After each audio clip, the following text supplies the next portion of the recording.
Bismillahirrahmanirrahim. Alhamdulillahirabbil alamin. Wassallallahu wasallama wa barak ala abdihi wa rasulih Muhammad wa ala alihi wa sahbihi ajma'in. Amma ba'd. Kaum muslimin dan muslimat, pemirsa Fatwa TV rahimana wa rahimakumullah. Saudari Junia di Kalimantan Barat, Pontianak bertanya, Assalamualaikum warahmatullahi wabarakatuh. Waalaikumsalam warahmatullahi wabarakatuh. Saya mau bertanya, bagaimana hukumnya salat istikharah untuk meminta petunjuk?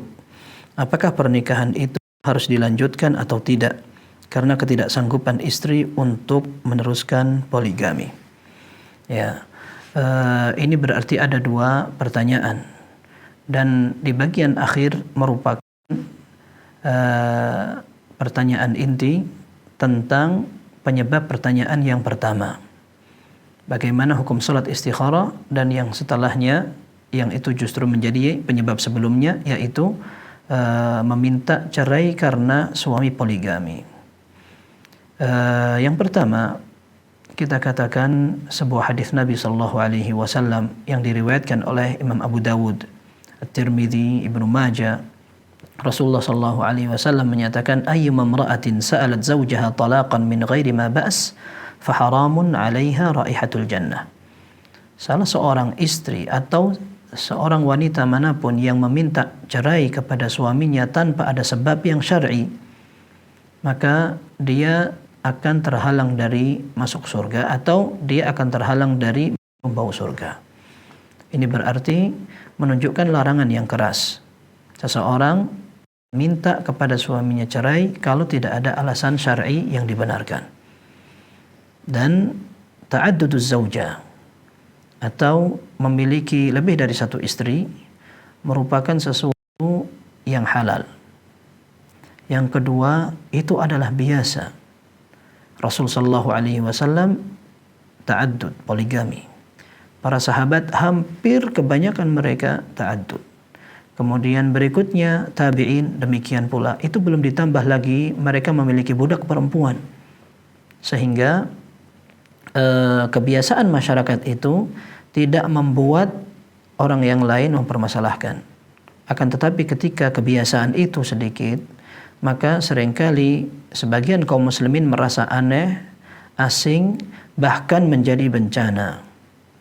Urusan ghairah atau kecemburuan itu merupakan sifat manusiawi. Bahkan ketika seseorang tidak memiliki kecemburuan, khawatirnya justru tidak sempurna. Terlebih seorang wanita ketika dia cemburu.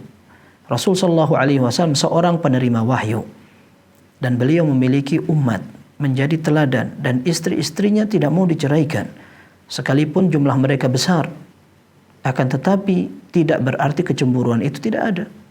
Rasul sallallahu alaihi wasallam ketika akan meminang Ummu Salamah radhiyallahu anha, maka Ummu Salamah mengatakan ketika diutus seorang sahabat yang bernama Hatib ibn Abi Balta'ah untuk meminang Ummu Salamah, Rasul sallallahu alaihi wasallam yang utus. Maka Ummu Salamah mengatakan, innali bintan wa ana ghayur. Aku masih punya anak dan aku adalah seorang pencemburu. Maka Rasul sallallahu alaihi wasallam menyatakan, wa ad'u Allah an yadhhaba bil ghairah. Dan aku akan berdoa kepada Allah agar Allah yang akan menghilangkan kecemburuan itu. Hingga di istri-istri Nabi sallallahu alaihi wasallam terjadi beberapa kasus, di antara mereka terlibat persaingan karena kecemburuan. Akan tetapi ketika hal ini dibolehkan dalam syariat, bahkan bisa menjadi penyebab seorang terjaga dari fitnah wanita lainnya, atau terjerumus ke dalam syahwat, perzinaan dan sebagainya. Dan ini merupakan solusi untuk seorang laki-laki yang memiliki kekuatan dan kemampuan lebih dari satu istri, daripada dia harus mencari tindakan yang haram di luar rumahnya. Ketika dia terhalang dari mendapatkan kebutuhannya di rumah, maka dia akhirnya harus mendapatkan yang haram di luar rumah. Dan ini yang banyak terjadi di tengah masyarakat pada saat mereka mau tidak mau harus melakukan perbuatan haram. Dan ini barangkali menjadi hal yang lebih diterima oleh sebagian orang daripada harus poligami secara resmi. Dan ini jelas kesalahan. Apalagi jika dibandingkan dengan orang yang saling berbalas. Suami berzina karena punya wanita simpanan, maka sang istri tidak mau kalah, dia punya laki-laki simpanan. Ini merupakan tindakan yang tidak bijaksana. Maka ta'adduduz zaujat atau memiliki istri lebih dari satu atau poligami untuk orang yang mampu dan membutuhkan, ini tidak mengapa dan hukumnya halal dalam syariat legal dan resmi. Jelas semua ketentuan berlaku, bagaimana tuntutan untuk adil, bagaimana harus siap untuk menghadapi beberapa perbedaan dalam keluarga besarnya.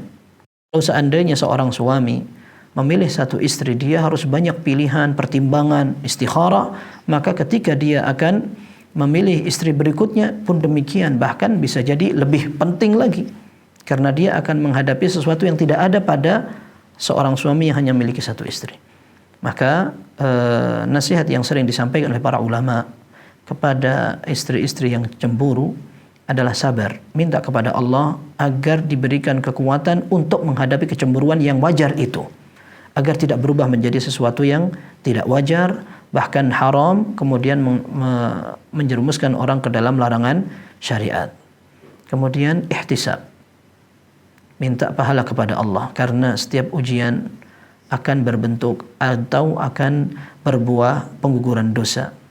Semoga Allah Azza wa Jal memberikan ketaatannya kepada suami sebagai ketaatan kepada Allah, dan Allah akan ganti dengan yang lebih baik. Adapun istikharah, istikharah ini para ulama menjelaskan untuk hal-hal yang bermanfaat dan mubah setidaknya.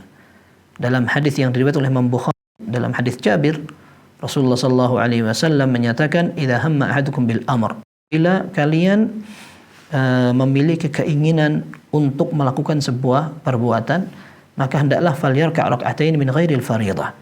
Dia salat 2 rakaat sunnah yang bukan fardu. Kemudian membaca doa yang sering kita dengar. Adapun untuk melakukan sebuah maksiat, maka seorang tidak dianjurkan untuk melakukan istikharah.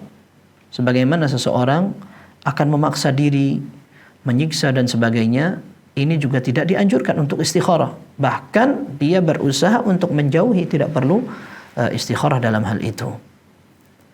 Dan perlu juga kita ingatkan, perceraian itu merupakan sesuatu yang buruk bukan hanya untuk keluarga dan anak-anak. Mereka akan menjadi korban. Tapi sebelum itu, perceraian merupakan sesuatu jintai syaitan. Syaitan suka sekali. Dalam Sahih Muslim dikatakan bahwa iblis menancapkan arsy-nya, singgasananya di atas air, thumma yab'atsu sarayahu, akan mengutus semua pasukan-pasukannya. Fa'adnahum minhum manzilatan a'dhamhum fitnah. Yang paling tinggi jabatan dan level kepangkatan setan di di bawah naungan dan kekuasaan iblis adalah orang yang atau setan yang berhasil memberikan fitnah lebih besar. Maka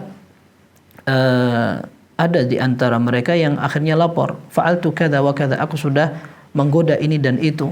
Tapi kata iblis, ma fa'alta syai'an, kamu tidak melakukan apa-apa. Sampai ada yang melapor mengatakan, ma taraktuhu hatta farraqtu bainahu wa baina mar'atihi. Aku tidak tinggalkan dia sampai dia betul-betul menceraikan istrinya.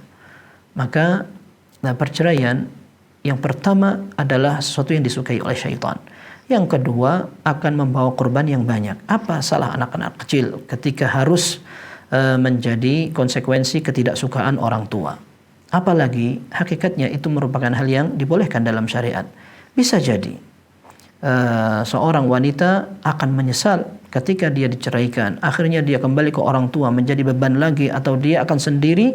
Mungkin dia akan mampu untuk berbisnis, hidup sendiri tanpa suami dan sebagainya karena sakit hatinya. Akan tetapi dia tidak bisa menjamin akan aman dari fitnah ketika dia sendirian. Kalau dia di bawah suami, sekalipun suami memiliki lebih dari satu istri, masih terhormat karena dia adalah seorang istri. Ditambah lagi seorang wanita, dia akan lebih terhormat pada saat dia bersabar dan bisa menjaga harga dirinya, dan dia berdoa kepada Allah Subhanahu wa taala agar semua yang dia rasakan menjadi penggugur dosa dan berbuah pahala. Ini yang dapat kita sampaikan. Semoga kita semua bisa mendapat ridha Allah Subhanahu wa taala. Wallahu a'lam bissawab. Sallallahu wasallam wa baraka ala abdihi wa rasulih Muhammad wa ala alihi wa sahbihi ajma'in. Walhamdulillahirabbil alamin.